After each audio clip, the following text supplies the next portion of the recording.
Time. Now from New York, Diane Sawyer. Good evening again. Throughout the years, as you know, Primetime's trademark has been investigative reporting, and it will continue to be. And some of it has been with hidden cameras. We like to think we've effected some real change, and sometimes we've been praised for our reporting, sometimes pounded by critics who disapprove. Sam Donaldson now has some specifics to outline key issues. Sam? Diane, over the years, we've done many primetime investigations in which we've used hidden cameras and undercover techniques. We've used cameras this size, which can be hidden behind a wall, for instance, and cameras as small as this one, which can be carried concealed by a reporter or producer. The use of a hidden camera carries with it some level of deception. First, because it is hidden, and second, because often to get into position, we have to go places we couldn't go openly if it were known we were from prime time. Some journalists agree with us that in some cases, hidden cameras are the best way for you to see the questionable actions and wrongs that the public needs to know about. Others disagree with their use. Here are some of the arguments. We've used hidden cameras to show repairmen ripping off homeowners. We set up this camera hidden behind a special mirror in that cabinet. To show patients in veterans hospitals being neglected. Days went by without hospital staff feeding him. Charles was brought trays of food, but since he's quadriplegic, he couldn't get to them. To show Medicare fraud. Drivers pay patients out of what they get from the clinics. Some of our critics think we don't use hidden cameras as judiciously as we should, and some think we should really never use them at all. We asked two media critics, Tom Rosenstiel of the Pew Foundation's Excellence in Journalism Project, who took Primetime to task on a number of fronts in an Esquire article 2 years ago, and Paul Starobin of the National Journal, whose New York Times commentary recently about our use of hidden cameras was blistering, to look at some of our work and discuss it with us. Rosenstiel takes a case-by-case approach. Is the use of a hidden camera without permission ever justified? I think it's justified as a technique of last resort. It's a kind of civil disobedience test. Does the good outweigh the wrong? But there's a lot of excessive use of hidden cameras now on the primetime magazines, and that's, I think, what's got people uneasy. You're saying people think we use hidden cameras just for a rating rather than to actually do a public good? I think you use hidden cameras just for ratings, oftentimes, and not to do a public good. Starobin believes the same thing. I think it's been used as kind of a trick or a stunt by the television journalism community to attract the viewers, a sort of a candid camera thing that, you know, people like to watch people who don't know they're being watched, and I think that detracts from the substance of the story and should be generally avoided. We showed our critics excerpts of our work, beginning with stories where the cameras were on public property, but the subjects didn't know they were there. These are the beaches of the Caribbean island of Barbados. And these men were at the time in 1990 members of Congress, who we found enjoying themselves at taxpayers' expense. Not only that, we found lobbyists with them paying for much of their entertainment. Here, Mathis is paying the local jet ski concessionaire for jet skis for members of the delegation.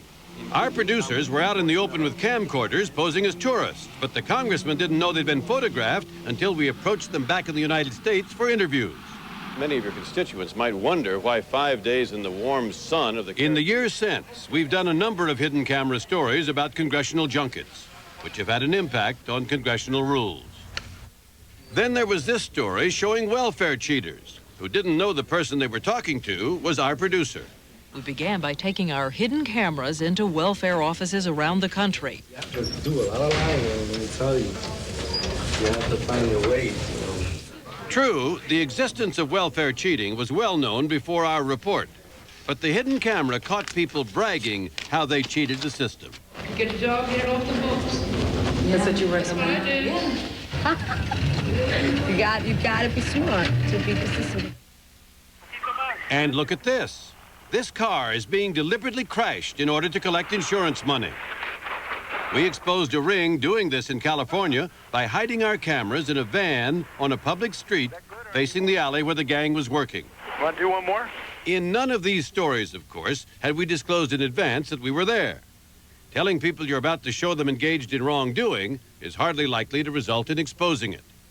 Our critics were really concerned about only one of our examples. Well, the only one that troubled me was the welfare cheats, because we saw their faces. But Tom, they were cheating the welfare system. Why should their privacy override the exposure of their cheating? Because I think you could tell that story by blocking out their faces. It was mentioned that somebody posed as a welfare applicant. Our producer did, yes. Yeah, I have a problem with that. Was that really the only way to get the story? ABC News management considers just that point before authorizing Primetime to use a hidden camera. We know that often questionable activity and wrongdoing take place not out in public, but behind closed doors on someone else's property. And for each story proposed, we must ask ourselves if there is another way to investigate and tell the story as effectively without a hidden camera. Consider what happened in our very first undercover story on Primetime back in 1989. It looks like a scene from a third world slum, or perhaps a prison camp. Our hidden cameras were carried by two ABC News producers who went undercover in a board and care home in Texas. Posing as mentally ill themselves, our producers took pictures of shocking abuse.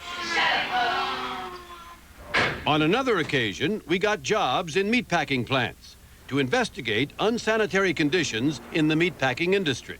Just look at what happens to that 1,000-pound carcass on the left. It falls onto a floor covered with animal waste and blood. As a result of this story, the U.S. Department of Agriculture changed its inspection procedures. But our stationary camera had recorded a punishment that was never used when we were in the room. Perhaps one of the most shocking examples of abuse we've documented with the hidden camera occurred in a story about daycare centers. To gain entry, we said we were observers doing research. We said we weren't allowed to take care of children, that we could only watch. What we saw was neglect, topped by an attendant striking a child. When we showed this to the center's owner, she tried to deny it. She didn't hit him. That's a hit.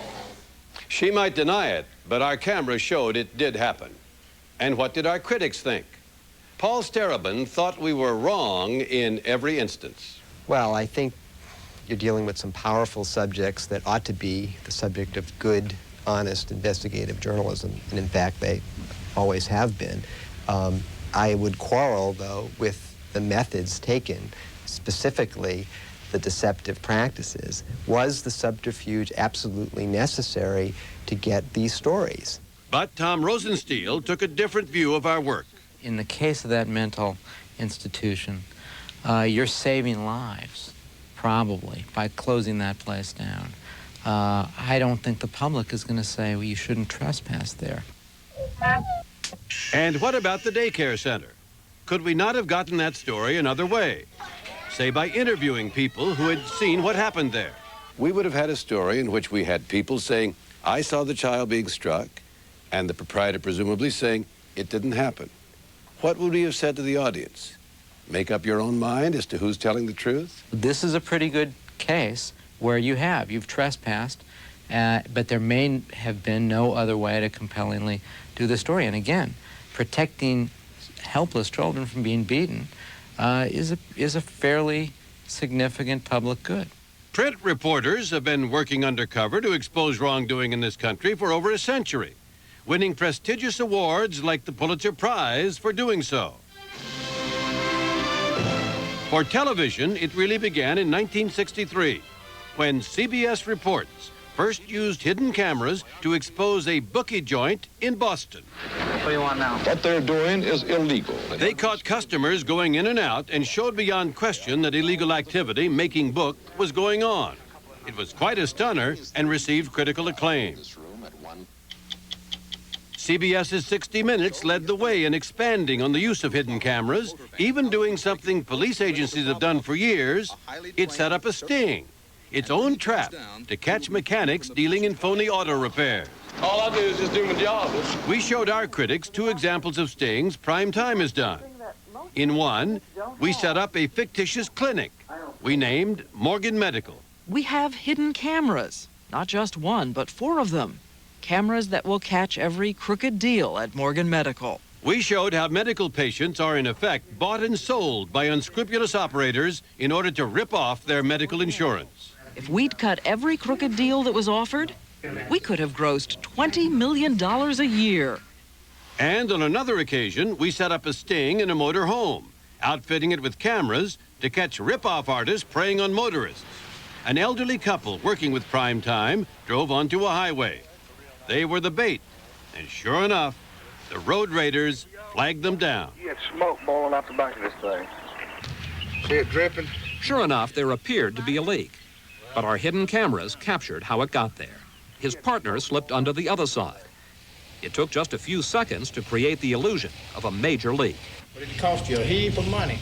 That's right. They sold us back our own differential for more than $2,000. This shows how complicated this sort of moral minefield can be. I think the second one was fine. You knew that these guys were out there, and then you lured them in by driving along a public roadway, and they came and got you, in effect. The first one, where you've set up the phony clinic and lured people in, is a little more problematic. Not just problematic to Paul Starobin, but wrong. Well, it seems like in each of those cases there's a real potential for entrapment, and that worries me about stings. The same potential exists, of course, when law enforcement authorities mount these operations, but they have to go through all kinds of hoops and checks with judges and get warrants and prove probable cause and all those sorts of things. I worry about a news organization kind of taking on that kind of law enforcement cast. Our lawyers at ABC carefully review every one of our hidden camera requests for legality, and our management checks them for fairness. But our critics point out that the public has its own sense of fairness as well. If you see a big-time network use a bazooka to kill a fly, it makes you uncomfortable to watch. Do you have the idea that when we showed the members of Congress doing things that were inappropriate, the audience was saying, right on, thank goodness for prime time. But if we'd been showing choir leaders doing inappropriate things in public, they wouldn't have had the same reaction? Yeah, I do, and I think you're on to an important point. When you take on the little guy, they think of you as a big, powerful institution and not as the surrogate of the common man. We showed our critics one final example of our work. It took a dramatic look at the impact of race relations in the United States. Our question, how much difference does the color of your skin make in everyday life in America? We showed two men, one black, one white, in various everyday situations and documented how they were treated. In this store, the white man receives a hearty welcome, while 3 minutes later, the black man is ignored. And at this apartment house, the manager showed the white man a unit for rent. A one-bedroom, it's got air conditioning. But 10 minutes later, told the black man there was no vacancy. Oh, ma'am, I am not prejudiced. I got Mexican, I got Jewish, my God. How many black people in this apartment? There's none. Paul Starobin acknowledged that what he had seen was powerful, but still didn't agree with our tactics. Again, it's the hidden camera as part of this kind of, ABC trick. I mean, why not? If people want to report this kind of thing, perhaps they could give you their own tapes or pictures, or you could get leaked documents and so forth. I'm just uncomfortable about ABC taking the lead here in setting up the sting operation. On the other hand, Tom Rosenstiel thought in this case we had performed a service. The public good here, what you're accomplishing with this story, is of such significance that I think this is a justified use of hidden cameras. In other words, you're not completely clean. This is not something where it's perfectly all right, but the end, in a sense, justifies the means. Over the years, Primetime has used hidden cameras to show unsanitary kitchen practices in certain fast food restaurants. He licks his fingers not once, but twice. To show how some people claiming workers' compensation appear hale and hearty when they think they're unobserved. We found him rolling logs, lifting boards, and tossing wood. To show baggage handlers in the act of rifling passengers' baggage in airline cargo holds. We watched them use Navy vans to go to dinner in town. And in all these cases, we've asked ourselves whether our viewers will believe we've served the public's interest. If you do it in a case where it's not justified or the public thinks it's not justified, you create the impression that you're out of control. I think there are some people who think that, great, ABC is on our side and they are rooting out these corruption and abuses, and this is a good thing. I think, though, increasingly more people are kind of worried about this. We try to do it right, but we know that ultimately, of course, you, the audience, will decide whether the use of deception, including hidden cameras, is appropriate or not. When we come back, the Food Lion story. These men and women said Primetime went too far to get a story. If you had been sitting at ABC making this decision, would you have sent hidden cameras into Food Lion? Diane Sawyer faces the jury when Primetime continues.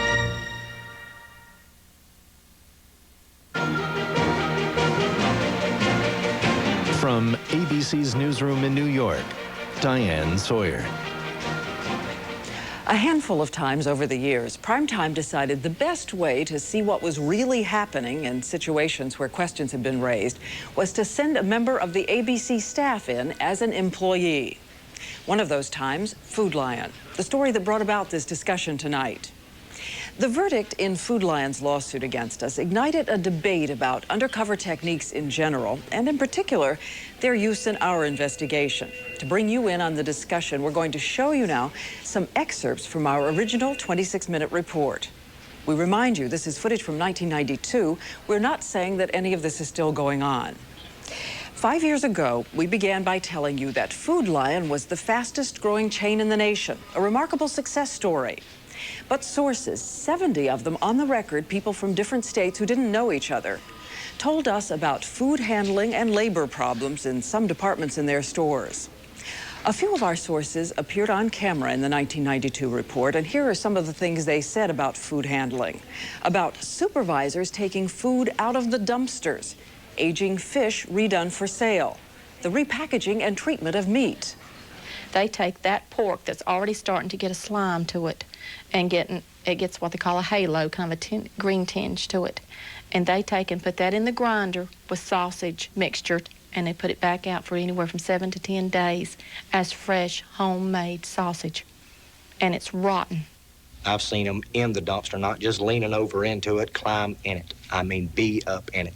Taking out what kinds of things? Just take a head of cauliflower, for instance, I mean, to where it's just got black little spots all over the top of it, and they'd bring it back in. They'd want you to take like a Brillo pad type thing and scrub it, you know, to get the little back stuff off and stick it in a tray, reduce it, and try and get something for it. Though we did not see it during our employment, 2 of our interview subjects also told us that sometimes a diluted house cleaner had been used to freshen up meat and fish. Clorox. Clorox on the fish? Will take the smell off the fish. They soaked a fresh ham in Clorox to take the smell out of it. And then they cut it up and cubed it and sold it as cubed pork. Other sources told us about labor violations at Food Lion, how workers had been caused to work extra without pay. It's called off-the-clock work. How many hours did you work off the clock? Anywhere from 10 to 20 a week. 15, 20, 25. Mine anywhere from 10 to 25 per week. And this source said there was intense pressure on workers at Food Lion to complete their work in a strictly scheduled amount of time. I felt guilty, incredible guilt for the things that I made people do. Mark Riggs was a store manager for Food Lion in 2 different states. It was the biggest reason for me leaving. I couldn't look myself in the mirror at the end of the day. You had to push people, push people. We had talked to some of our sources at the beginning of our investigation, but we didn't feel that sources alone were sufficient for a story of this seriousness. As you may know, Food Lion has long argued that complaints against them have been orchestrated by the union. It's a non-union store. So Primetime decided in this situation the best approach was to obtain first-hand reporting. We told you back in 1992 that Primetime producers posed as applicants for work in over 20 different stores. 2 of our producers were hired and worked in 3 different stores, and that's how we obtained the hidden camera footage. All told, we obtained more than 40 hours of hidden camera tape. Some of it showed serious food handling problems. Here's a section of our broadcast as it first ran using the hidden camera video. You want the wrappers off? This fish has already been out for sale for 3 days. The sell-by date has expired. No problem. The market manager just gives it a new label and 3 more days to sell at full price. Old fish just gets a new wrapper, but this meat gets a full makeover. These pork chops didn't sell, so this market manager is cutting away the edges that are starting to go bad. These are birds. They look just as good as fresh. So they go back out for sale, as fresh, for another 3 days at full price. And the consumer doesn't know the difference. And what about out-of-date ground beef already turning brown? This man is throwing it back into the grinder to be mixed in with the fresh ground beef. It's not that employees don't know company policy, which says when the date expires on meat and fish, reduce it and give it 1 more day to sell. That's policy, but while we worked at Food Lion, we learned there are 2 ways of doing things. You reduce this, but put these 4 back out. You teach them the right way the first time. That way, if anybody asks them, they know the correct procedure.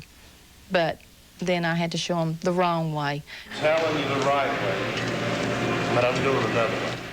In the broadcast, we had experts commenting on what we'd seen. One such expert from the New York Department of Agriculture took a look at our footage of old ground beef being put in the grinder. That's a terrible practice. Essentially what they're doing is taking a product which is probably loaded with spoilage bacteria which have developed over a period of several days, and they're inoculating the new ground beef with all of this bacteria. We also showed you a Food Lion employee repackaging chicken after the manufacturer's date had expired. Open them up, put a sulfur pad, a couple of them in their tray. This way we can put 3 days date on them. The manufacturer's date on this Country Pride chicken has expired. Rather than pull it from the shelf and take the loss, this market manager repackages it. We checked with Country Pride, who told us we will not stand behind our brand past the code date. A store would be taking a risk beyond that day. But at Food Lion, this repackaged chicken is given 3 more days to sell. And it's sent to the gourmet section at full price with the cosmetic assistance of a little barbecue sauce. We also reported on what happened on deli salads in a store where we worked. The Primetime associate producer who worked at a Food Lion deli in South Carolina discovered dates didn't seem to matter much there either. This macaroni salad was already out of date before it made its way up front. But the deli put a new sell-by date on it, 24 days later than the sell-by date on the carton it came in. This rice pudding was returned by a customer because it had spoiled. Kind of smells a little bit like sour cream. Doesn't smell good. Yeah. This is, I don't think this has been changed in a long time. Probably not. Isn't there a schedule where you're supposed to change the salads? I'm sure there is. We don't have one. Really? They never get changed, do they? Some of them eventually run out. But only the employees know what to avoid. Some of it I wouldn't buy it because I know, the things that sell a lot, like Macaroni. potato salad, macaroni salad, coleslaw. That's usually pretty safe, but some of this stuff. In other words, sell it if you can. Sell the bad stuff first. What'd she say? She said put the bad stuff on the top. It's like brown. Back in 1992, we told you what Food Lion said to us in a statement they sent us. Here's part of what they said. Food Lion stores are clean. If there is ever a problem in any of our stores, we fix it. The company also asserted that it meets all food cleanliness and handling laws in the states where they do business. The Food Lion statement also attacked our producer, Lynn Newfer-Litt, saying she arranged to work late and alone, giving her the opportunity to fraudulently create a news story. In response, we said at that time, we want to make it clear that Primetime staged nothing, that what you saw on hidden camera is exactly as it happened. And one more note, we told you in 1992 that Food Lion said our sources were angry employees supplied by a union trying to destroy the non-union company. We said that some of our sources had made complaints through the union and others were suing Food Lion directly. And we also played this exchange. Are they right that you're here basically because this is just a feud about unionization? This has absolutely nothing for me to do with the union. I could care less whether the union ever goes in Food Lion or not. What I want them to have to do is abide by all the rules, which they do not. You know, if other people want to go union, that's fine, but I'd hate to have to pay union dues. That comes out of my back pocket. Brian, Joe, and Larry point out that they currently work at non-union stores and say they're very happy in their jobs. Mark says the same. I'm not part of the union. I never have been. I work for a non-union company. I'm not suing Food Lion. I have nothing to gain. I'm telling you what I'm telling you because something's got to be done about it. Again, we remind you that the Food Lion excerpts you just saw were what we found in 1992. They do not reflect on Food Lion stores today. We've not investigated that. When we come back, the jurors speak. In a moment, hear what really happened in the jury room. Looking back on it, would I do the same thing again? Probably not. Some surprising revelations when Primetime continues.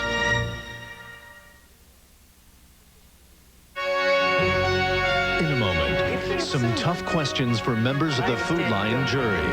Should a journalist ever lie to get a story? A no-holds-barred discussion when Primetime continues after this from our ABC stations. Primetime continues. Once again from New York, Diane Sawyer. And now, the jurors in the Food Lion case. ABC argued in court that we believed what we did was lawful. But the jury had a different view and fined ABC News $5.5 million in punitive damages for what they said was fraud, trespass, and breach of loyalty when our producers got jobs. Note now about the trial. The jurors did not see the 1992 broadcast in court, nor hear from the sources who talked to us before we went on the air. As we have said, the broadcast was not at issue. In fact, the judge said in his instructions on punitive damages that the jurors should assume the 1992 report was true. Their job was to look at the method by which we got in. Several of the jurors told us they had no idea the issue was so new and would be so big, and would set off a discussion about freedom of the press. The jurors and I had seen each other once before when I testified as a witness in the trial. They ranged in age from mid-30s to late 60s, and the 8 who joined us included an Army civil engineer, a distributor in a manufacturing company, a homemaker, a receptionist, a mechanic, a retired worker from a shoe company, this woman who helps run a family automotive business, and this man who works for a beer company as a brewer. We told the jurors that we knew the use of hidden cameras was not itself the issue in the trial, but we were curious if they were reporters, would they ban hidden cameras or use them? How many of you do think hidden cameras are necessary on some stories? On some stories. That's every single one of you. We never said hidden cameras. We said nothing about. Well, no, I know, but I just somehow I didn't still say anything about hidden cameras. It was the way they got in. According to the court instructions we had. That's right. And I think they're absolutely necessary. I mean, if you need hidden cameras to get into some parts of this country that we can't get the regular information from, we need. That's the foreman of the jury, Greg Mack. This is Marie Bozeman. Even though she says she too would use hidden cameras sometimes, she was reluctant. I don't say I don't want hidden cameras, but I don't think they're fair. I don't want anybody taping me when I don't know what they're taping, or me saying something that I don't know that I'm being taped. I don't think it's fair. That's okay. With this in mind, we ask if the jurors, again just as individuals, thought it would be an example of legitimate use of hidden camera to follow up on accusations about a supermarket chain's handling of meat. In other words, the 1992 Food Lion story. It's legitimate, I mean, to me. No, I still don't agree. So we've lost you. Okay, yes? Yes. So 5 of them said they thought it was legitimate to use hidden cameras on the Food Lion story, but 3 did not. Why? Juror Betty Wicker said it's unnecessary. Well, when I go to the grocery store, I don't need anybody to tell me how to buy my meat. When I pick up a package of meat, I can tell if it's fresh or how long it's been laying out there in the case by the way it looks. But what about the issue that was at the heart of the trial? Back in 1992, following up on allegations that we had heard about Food Lion, Primetime had producer Lynn Newfer fill out this application for work as a meat wrapper at a store in North Carolina. After clearing it with ABC lawyers and management, We had her use a false local address and a false job history. The application did not say she worked for ABC News, but instead said she had been a receptionist in a dentist's office and had previous experience as a deli clerk and then a meat wrapper 6 to 8 years earlier. That was untrue. In fact, she had never worked in a grocery store. She also made arrangements for false references to help her get employed. And on her application, she even wrote, "I love meat wrapping." Associate producer Susan Barnett was hired at an entry-level position at a Food Lion store in South Carolina after she filled out an application saying she had once worked as a deli clerk at another chain. That was also untrue. And she too gave a false local address. We asked the jurors to put themselves back in the jury room and reflect with us about journalism, deception, right and wrong. Should a journalist ever lie to get a story? Is it ever permissible, all right, ethical, okay in your mind for a journalist to lie to get a story? We went through hours and hours and hours of this. Even this man who was sympathetic to our purpose said it's a difficult area. His name is Tony Kenton.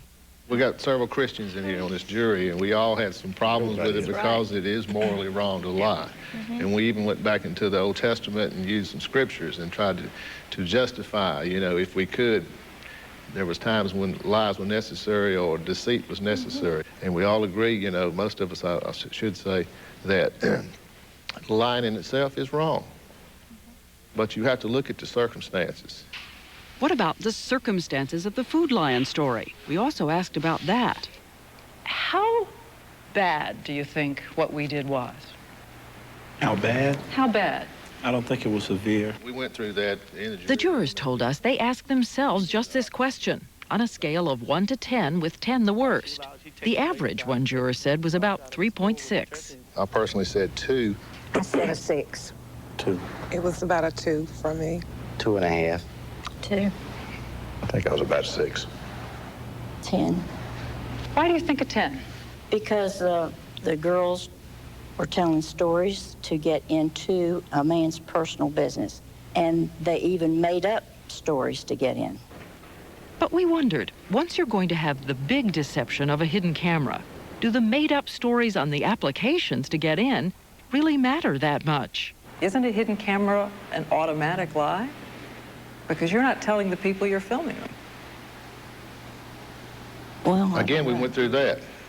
Deception versus lying, what's the difference? For most of the jurors, it came down to an important question of degree, the extent of the misrepresentations on the applications. So if we could have filled out an application in which everything was true except for the fact that we worked for ABC, left off ABC. that would have been, in your mind, People leave legal? it off every day. You can omit things. Yeah, you can omit things, or she could have said, I work for Disney World. And she would be basically telling the truth. So it's sort of that you want to see the effort is being made to tell the truth as opposed to an effort being Blatantly made. going out, creating brand new characters, people that had no background on what they were actually going in there to do. That's why I had my problem, man. It was building up that false backgrounds, starting 2.5 months ahead of time before you actually went in and did the work to build up false resumes. You went and got people references that, you know, that you had to lie to them to get the information from. It was how you did it. But don't people misrepresent, and maybe I'm being unfair to the world at large, but don't a lot of people misrepresent how much experience they've had? Yes, they do. I've had to do people's work for them and redo what they messed up, because then we later found that they had lied on their experience. And a side note, in the trial, I came down to testify about Primetime's hidden camera stories and what they'd accomplished. At least one juror was not impressed. She told us she thought that ABC was trying to see if them bringing the great Diane Sawyer to that trial was going to make us change our mind. You understand what I'm saying? Yeah. You thought they were trying to You show came me to soften up the jury. Yeah, that's it, Steve. You came to soften up the jury. So how did the jury decide on that $5.5 million amount? As we said, the judge told the jurors to assume the broadcast is true and decide if the way we got the jobs was reprehensible and we were conscious of doing wrong. And though they could consider whether they thought the broadcast made a profit for ABC, they were told not to consider the effects of the broadcast on Food Lion's sales or profits. The jurors told us they were polarized. We asked who wanted to charge us how much. I said $1. I think I said $1. And was it punitive? Well, I was the only one that voted for $0. Well, I didn't want to give him anything. I said $7 million. What about you? I put $1 billion, and it didn't have anything $1 to billion? do. $1 billion, and it did not have anything to do with what Tony said about how much money ABC made. That had nothing to do with it. It had something to do with it. Had nothing to do with my idea. It did not. They hurt Food Line, and they lost money. Now, how much they lost, we were never told, and we could not use. We were told not to use that they lost money. That wasn't part of the equation. I didn't consider the broadcast because I had never seen the broadcast. But she considered the damages that the broadcast occurred, so it's the same thing. So was Mrs. Bozeman's assessment based on her view of the broadcast? Even though, remember, most of what she saw in court had never been put on the air. I did not believe the broadcast. I had not seen that part, but in the courtroom, the parts that I saw, Food Line proved to me that ABC was wrong. Recently, another news organization did show some of the jurors our original broadcast.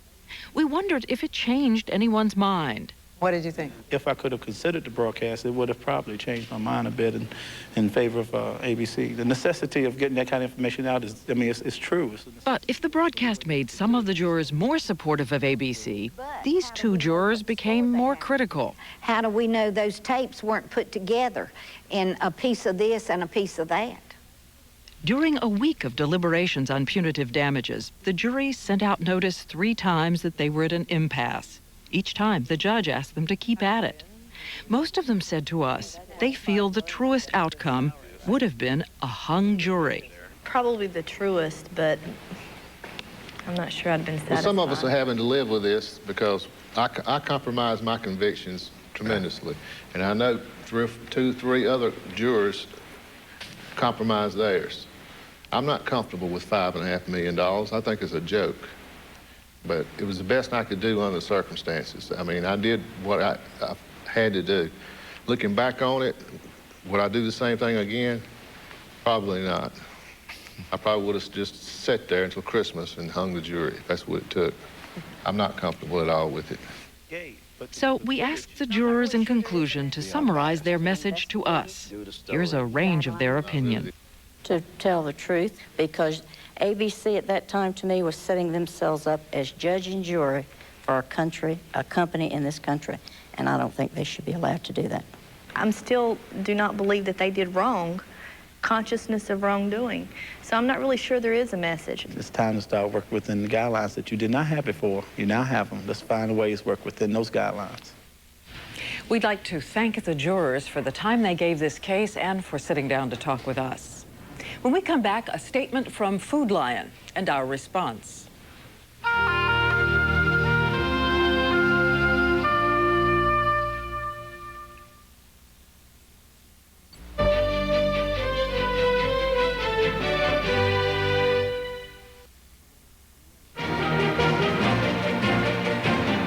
Primetime, now from ABC's newsroom in New York. Sam Donaldson. Even though it was not the purpose of this broadcast to retry the Food Lion case, we felt it was appropriate as we examine issues surrounding investigative stories to include a word from Food Lion. We asked them for a statement which we would not edit in any way and to which we told them we would reply. Here is Chris Ahern, Food Lion Corporate Communications Manager. On December 20th, 1996, a federal jury found ABC guilty of fraud and other violations of law in its 1992 story on 3 Food Lion stores. We're gratified by that verdict and appreciate the hard work of the jurors and the court in this complex case. The network and its correspondents have been trying to turn this into a case about hidden cameras or journalistic freedom. It is not. It is about ABC breaking the law. The Primetime Live show about Food Lion was not true, and it wasn't good journalism. We know this because Food Lion has the 45 hours of hidden camera footage ABC shot in our stores.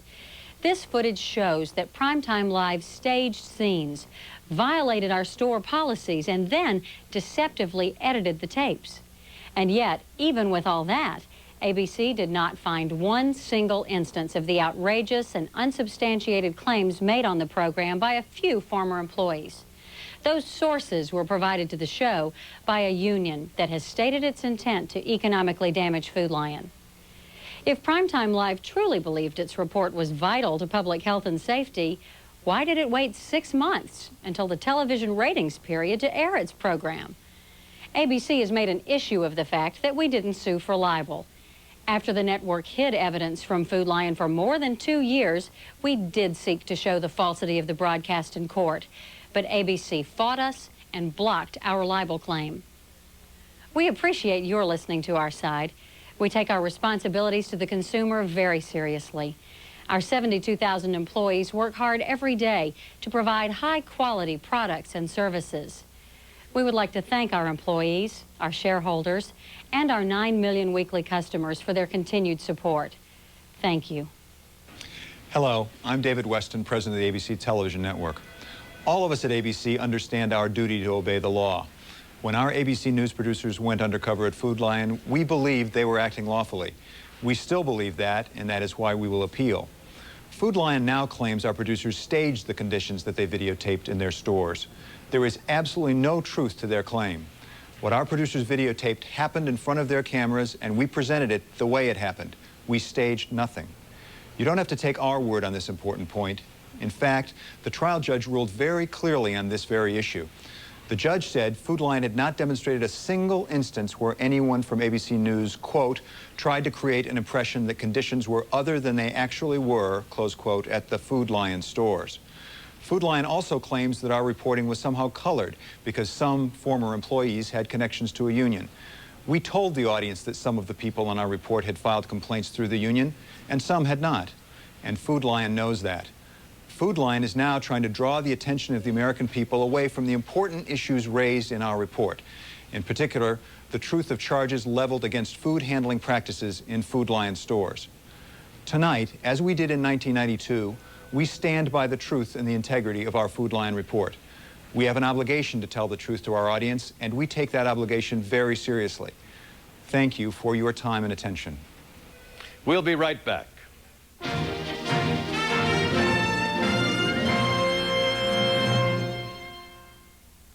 And I'm now in the Waite Chapel on the campus of Wake Forest University in Winston-Salem, North Carolina. And as you can see now, people are arriving outside, coming on inside, preparing for this special viewpoint to join us in our discussion. Ted Koppel will be our moderator, and our guests will include, as panelists, Roone Arledge, president of ABC News, Don Hewitt of CBS News 60 Minutes, former U.S. Senator Alan Simpson, and representatives of Food Lion, with a whole lot to talk about, and of course some questions from those of you in the audience as well. So we hope all of you at home will stay up tonight and join us for more on investigative reporting later tonight on Viewpoint after your local news. That's our program for tonight. I'm Diane Sawyer in North Carolina. Good night to all of you, and I expect you to stay up too, Sam. Good night, Diane. I'm Sam Donaldson in New York. Friday night on 2020, Barbara Walters' exclusive interview with Elizabeth Taylor, talking candidly about her 8 marriages, her great loves, her biggest mistakes. That's Elizabeth Taylor, Friday night on 2020. And be sure to join us again next Wednesday evening for another edition of Primetime Live.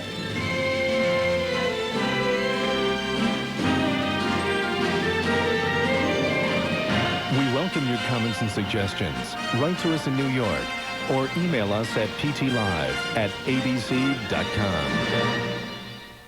Primetime is a presentation of ABC News. More Americans get their news from ABC News than from any other source.